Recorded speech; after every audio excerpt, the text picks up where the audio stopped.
প্ৰথমে মই সংবাদ মাধ্যমক সন্মান জনাইছোঁ আৰু বেছিমাৰি 4টা বজালৈ ইয়াত গণ্ডগোল সৃষ্টি হৈছে। বেছিমাৰি পশু বজাৰ, বেছিমাৰি শাক পাচলি বজাৰ, বেছিমাৰি অপেন মাৰ্কেট আৰু বেছিমাৰি বাছ পাৰ্কিং, এই 4টা বজাৰলৈ উচ্চতম ন্যায়ালয়ত দ্বাৰস্থ হৈছিল মহম্মদ আব্দুল সামাদ হাজি আৰু সুজাল আলী। তেখেতৰ অৰ্ডাৰ মৰ্মে আমাৰ মুখ্য কাৰ্যবাহী বিষয়া দৰং জিলা পৰিষদ তেখেতে আঞ্চলিক পঞ্চায়তৰ নামত নিৰ্দেশ দিছে যে আঞ্চলিক পঞ্চায়তে নিজে মাচুল সংগ্ৰহ কৰিব লাগে। সেই অনুপাতে আমি মাচুল সংগ্ৰহ কৰি আছোঁ। 14, 15 আজি 16 তাৰিখৰ পৰা আমি মাচুল সংগ্ৰহ কৰি আছোঁ। ইয়াতে বিভিন্ন দল সংগঠনে বা বিৰোধী পাৰ্টি ইয়াতো জড়িত আছে। বিৰোধী পাৰ্টিৰ ভিতৰত এটা কংগ্ৰেছো আছে। আমাৰ তাত বিৰোধী পাৰ্টিৰ ভিতৰত আমাৰ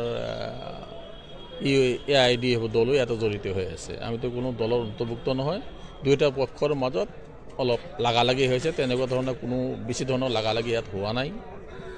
সকলোকে যিমান পাৰোঁ বুজাই পৰাই আমি মাচুলটো সংগ্ৰহ কৰি আছোঁ।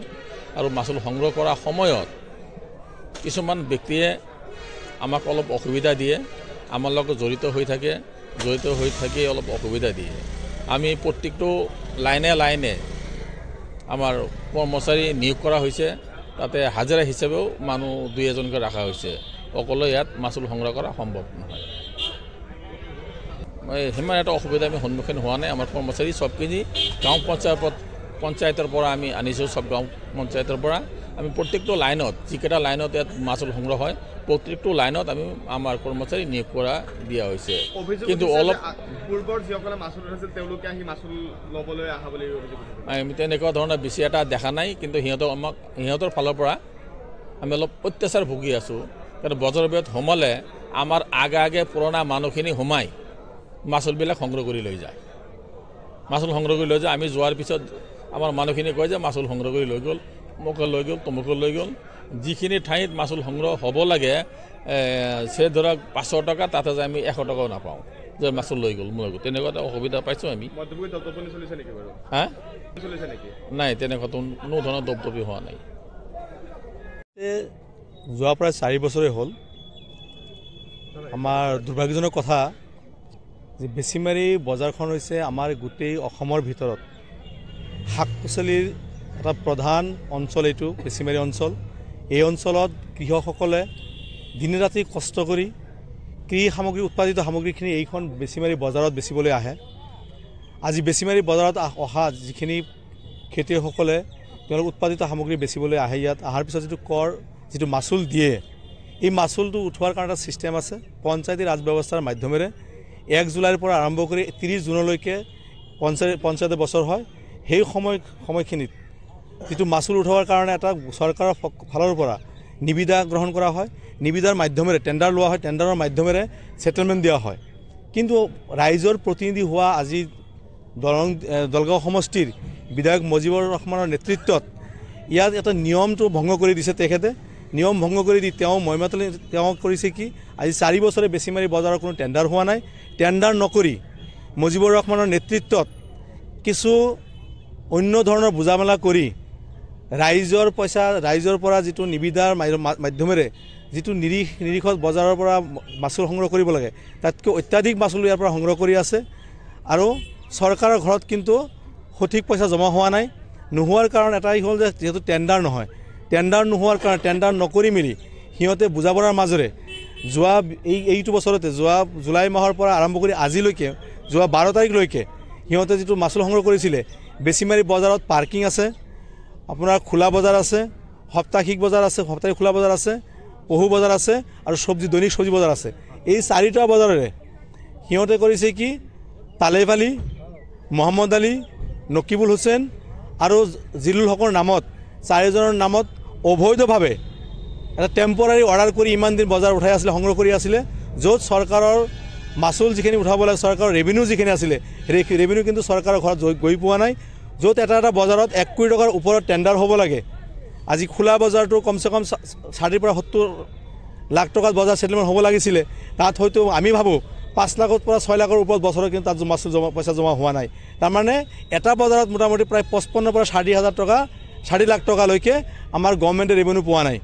আজি বেছিমাৰি যিটো দৈনিক শাক পাচলি বজাৰ আছে এইটো 1 কোটি টকাৰ ওপৰত টেণ্ডাৰ ছেটেলমেণ্ট হ'ব লাগিছিলে, য'ত নেকি মেক্সিমাম যদি পইচা যদি গভৰ্ণমেণ্টৰ ঘৰত জমা হয় 10 পৰা 8 পৰা 10 লাখ টকা জমা হৈছে। তাৰমানে 1 কোটি টকাতকৈ বেছি টকা এই পইচাখিনি কিন্তু এই যিখিনি দায়িত্বত থকা মানুহখিনি কিন্তু জেপত গৈ আছে, চৰকাৰৰ ঘৰত কিন্তু যোৱা নাই।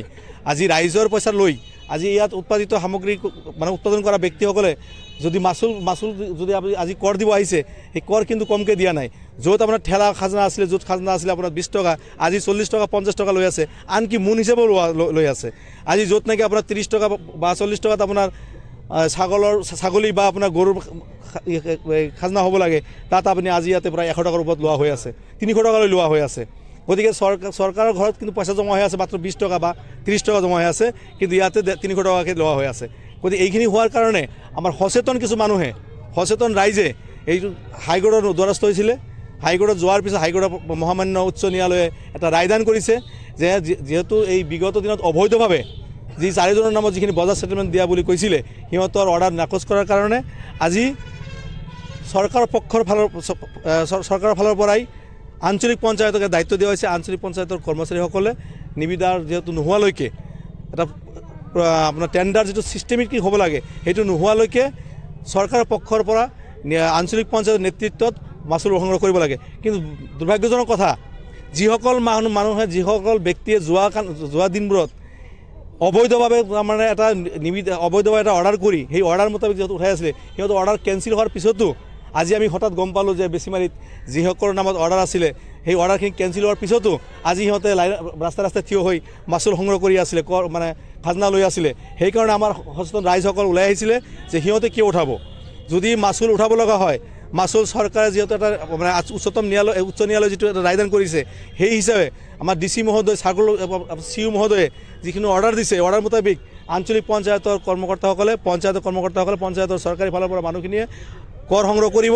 কোনো ধৰণৰ আগৰ যিখিনি মানুহ আছিলে সেইসকল মানুহে 1 টকা খাজনা উঠাব নোৱাৰে। তাৰপিছত যে ইয়াত আহি বহি আছে খাজনা উঠোৱাৰ কাৰণে, এইটো এটা দুৰ্ভাগ্যজনক কথা।